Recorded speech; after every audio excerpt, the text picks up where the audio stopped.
VK Mishra project. हमारे channel पे बने रहने के लिए हमारे चैनल को लाल बटन दबा करके सब्सक्राइब करें और साथ में बेल आइकन घंटी दबाएं। जय श्री राधे कृष्ण। आप सभी का हमारे YouTube चैनल पे बहुत बहुत स्वागत है। आइए सुनते हैं वैशाख कृष्ण संकष्टी गणेश चतुर्थी व्रत की कथा। वैशाख माह के कृष्ण पक्ष में पड़ने वाली चतुर्थी को इसे संकटा चतुर्थी के नाम से भी जाना जाता है और इस दिन विशेष प्रकार से भगवान गणेश के वक्रतुंड नामक गणेश जी का पूजन किया जाता है।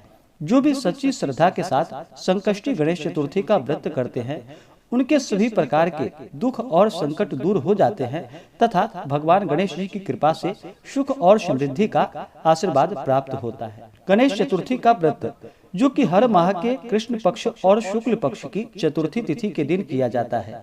कृष्ण पक्ष में पड़ने वाली चतुर्थी को संकष्टी चतुर्थी और शुक्ल पक्ष में पड़ने वाली चतुर्थी को जिसे कि विनायक गणेश चतुर्थी के नाम से जाना जाता है।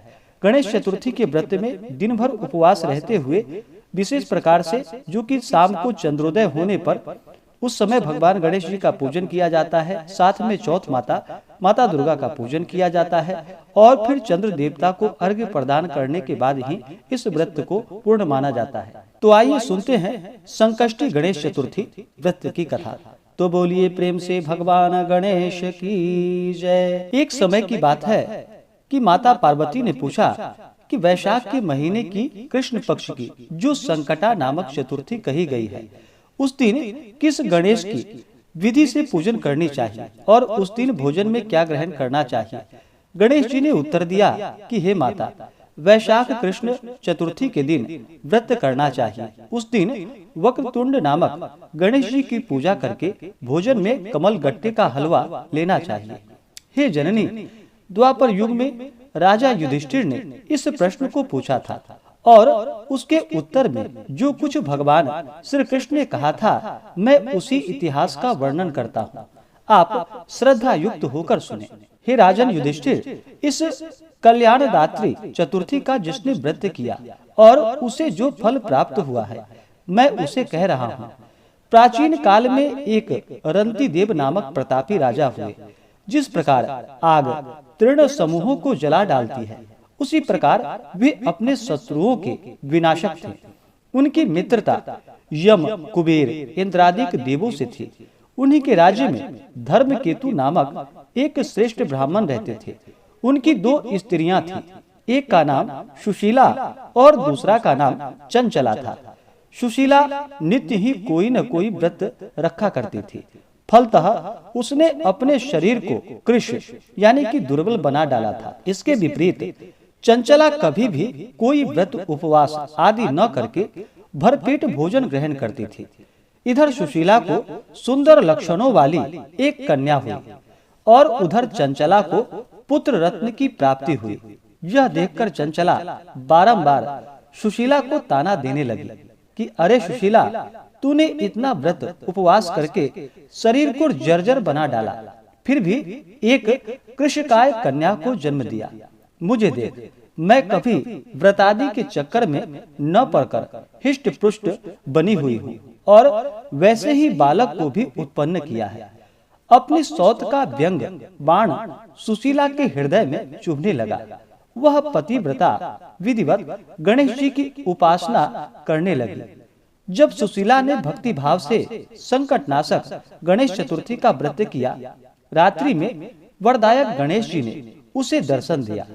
श्री गणेश जी ने कहा कि हे सुशीले, तेरी आराधना से हम अत्यंत संतुष्ट हैं।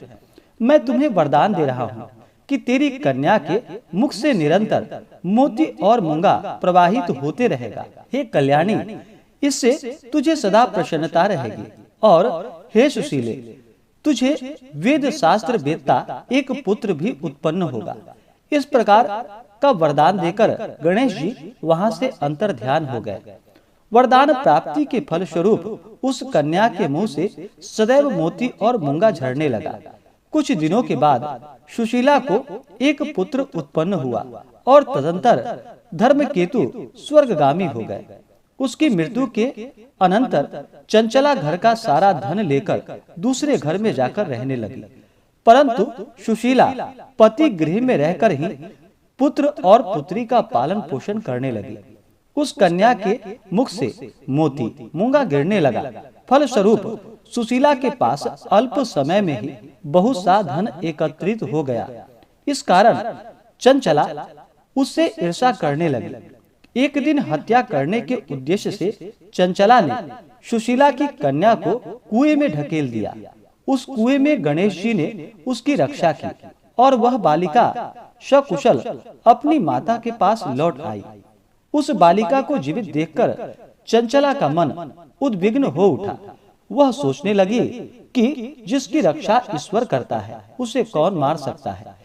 इधर सुशीला अपनी पुत्री को पुनः प्राप्त कर प्रसन्न हो गई। पुत्री को छाती से लगाकर उसने कहा, श्री गणेश जी ने मुझे पुनर्जीवन दान दिया है। अनाथों के नाथ गणेश जी ही हैं। चंचला आकार उसके पैरों में नतमस्तक हुई। इसे देखकर सुशीला के आश्चर्य का ठिकाना न रहा। चंचला हाथ जोड़कर कहने लगी कि हे बहन सुशीले, मैं बहुत ही पापनी और दुष्टा हूँ। आप मेरे अपराधों को क्षमा कीजिए। आप दयावती हैं। आपने दोनों कुलों का उद्धार कर दिया। जिसका रक्षक देवता होता है उसका मानव क्या बिगाड़ सकता है। जो लोग संतों एवं सत्पुरुषों का दोष देखते हैं वे अपनी करनी का स्वयं फल भोगते हैं और स्वयं नाश को प्राप्त होते हैं। इसके बाद चंचला ने भी उस कष्ट निवारक पुण्यदायक संकटनाशक गणेश जी के व्रत को किया। श्री गणेश जी के अनुग्रह से परस्पर उन दोनों में प्रेम भाव स्थापित हो गया, जिस पर गणेश जी की कृपा होती है और उसके शत्रु भी मित्र बन जाते हैं। सुशीला द्वारा संकटनाशक गणेश व्रत किए जाने के कारण उसकी सौत चंचला का हृदय परिवर्तन हो गया। श्री गणेश जी कहते हैं कि हे देवी, पूर्व काल का पूरा वृतांत मैंने आपको सुना दिया। इस लोक में इससे श्रेष्ठ विघ्न विनाशक कोई दूसरा व्रत नहीं है। श्री कृष्ण जी कहते हैं कि धर्मराज, आप भी विधि पूर्वक गणेश जी का यह व्रत कीजिए। इसके करने से आपके शत्रुओं का नाश होगा तथा अष्ट सिद्धियां और नवनिधियां आपके सामने करबद्ध होकर खड़ी रहेंगी।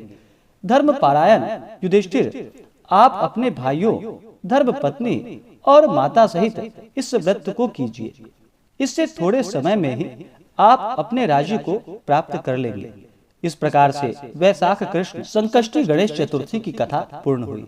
तो बोलिए प्रेम से भगवान गणेश की जय, भगवान भोलेनाथ की जय, माता पार्वती की जय। इसी प्रकार से जो भी भक्त सच्ची श्रद्धा के साथ, नियम और निष्ठा के साथ वैशाख कृष्ण संकष्टी गणेश चतुर्थी का व्रत करते हैं तो भगवान गणेश जी की कृपा से उनके सभी प्रकार के दुख और संकट दूर हो जाते हैं तथा भगवान गणेश सुख और समृद्धि का आशीर्वाद प्रदान करते हैं। जो भी संकष्टी गणेश चतुर्थी का व्रत करते हैं उन्हें व्रत के दौरान जो कि शुद्ध और सात्विकता का पालन करना चाहिए, ब्रह्मचर्य का पालन करना चाहिए, दिन भर उपवास रहते हुए इस व्रत को धारण करना चाहिए।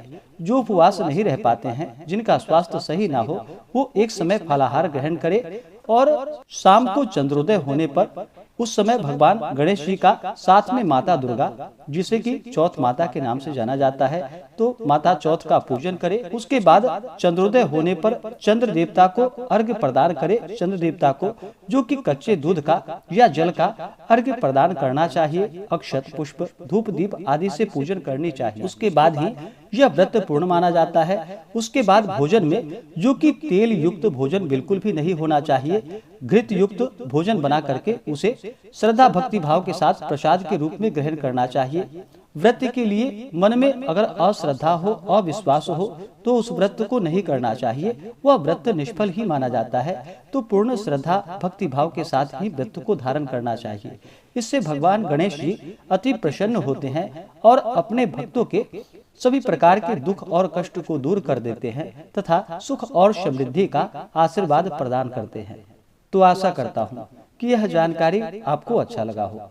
ऐसे ही ज्ञानवर्धक जानकारियाँ प्राप्त करने के लिए हमारे इस चैनल पे अगर आप नए हैं तो चैनल को लाल बटन दबा करके सब्सक्राइब करें, साथ में बेल आइकन घंटी को दबाएं ताकि मेरे वीडियो का नोटिफिकेशन आपको समय से मिलता रहे। वीडियो को लाइक करें, शेयर करें, सुखी रहे और स्वस्थ रहे। जय श्री राधे कृष्ण। धन्यवाद।